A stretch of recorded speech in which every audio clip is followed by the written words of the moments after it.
تو مجھے 99% کوئی صحیح جواب نہیں ملتا. اچھا جی میٹرک کر لیں گے اس کے بعد سوچیں گے, انٹر کر لیں گے اس کے بعد سوچیں گے.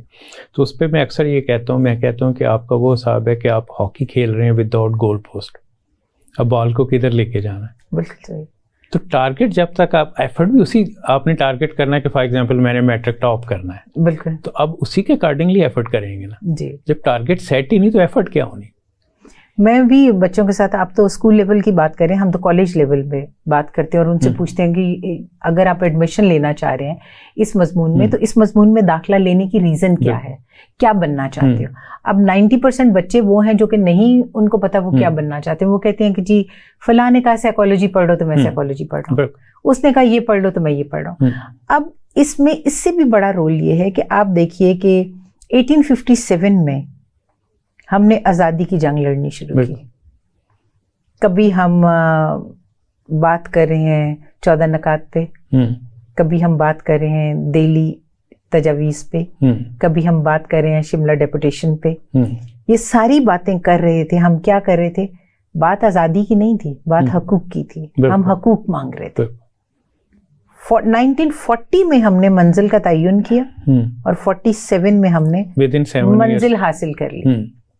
57 سے لگے 40 تک آ گئے, بالکل آلموسٹ 85 ایئرس. ٹارگیٹ سیٹ نہیں ہوا تھا, ٹارگیٹ سیٹ نہیں تھا تو ہمیں کچھ نہیں ملا. لیکن 40 میں ٹارگیٹ سیٹ ہوا, منزل کا تعین ہوا, 47 میں ہم نے منزل حاصل کر لی. اس لیے منزل کا تعین بہت ضروری ہے, کیونکہ آپ, میں ایک گھریلو مثال دیتی ہوتی ہوں اپنے اسٹوڈنٹس کو بھی اور ان کو یہ کہتی ہوں کہ اگر آپ نے یہی نہیں سوچا کہ مجھے پکانا کیا ہے, تو آپ کے پاس سارے انگریڈینٹس بھی ہوں تو کچھ نہیں بنے گا. جب آپ نے تعین کر لیا کہ بریانی بنانی ہے تو پھر آپ کی چیزیں آٹومیٹیکلی وہ بنیں گی اور وہ کھانا بن جائے گا, ارینج ہو جائے گا. تو اس لیے ایک چھوٹی سی چیز کے لیے بھی آپ کو پہلے اس کا منزل کا تعین کرنا پڑتا ہے, گول سیٹ کرنا پڑتا ہے کہ this is going to be the goal and I have to achieve this goal within this time. تو پھر آٹومیٹیکلی آپ کامیاب ہو جاتے ہیں. نہیں تو آپ سارے انگریڈینٹس بکھیر کے بیٹھے رہے پورا دن, کچھ نہیں بنے گا. بالکل صحیح ہے آپ نے کہا کہ ٹارگیٹ جو ہے نا وہ بہت ضروری ہے. خواتین میں ٹارگیٹ سیٹ کرنے کی زیادہ قابلیت ہوتی. میرے خیال میں تو اللہ تعالیٰ نے مرد کو بنایا ٹارگیٹ سیٹ کرنے کے لیے, گول اچیو کرنے کے لیے طاقتور بنایا. عورت کو بنایا وزیر ٹو فالو دیٹ. اس کے جو گول سیٹ کیے ہوئے ہیں ان کو اچیو کرنے میں مرد کی مدد کرے, ایک سپورٹنگ رول عورت کو دیا. بہت بہت شکریہ آپ کا. ٹائم کیونکہ اب ختم ہو گیا, پھر دوبارہ ہم آپ کو تکلیف دیں گے کسی دن کسی اور موضوع پہ بات کرنے کے لیے. ناظرین, پروگرام کا وقت کیونکہ ختم ہو گیا, آخر پہ میں صرف ایک ہی بات کروں گا اور وہ یہ ہے کہ بچپن سے لے کر جوانی تک جب تک ہماری صحیح تربیت نہیں ہوگی ہمارے مسائل کا حل نہیں ہو سکتا. تو تربیت بہت ضروری ہے اور اس تربیت کے لیے ضروری ہے کہ ہم فوکس کریں اسکول ایجوکیشن پہ خاص طور پہ اور ان ٹیچرز پہ جنہوں نے پڑھانا ہے. اس کے ساتھ اپنے میزبان ڈاکٹر محمد اعجاز سندھو کو اجازت دیجیے. اللہ حافظ.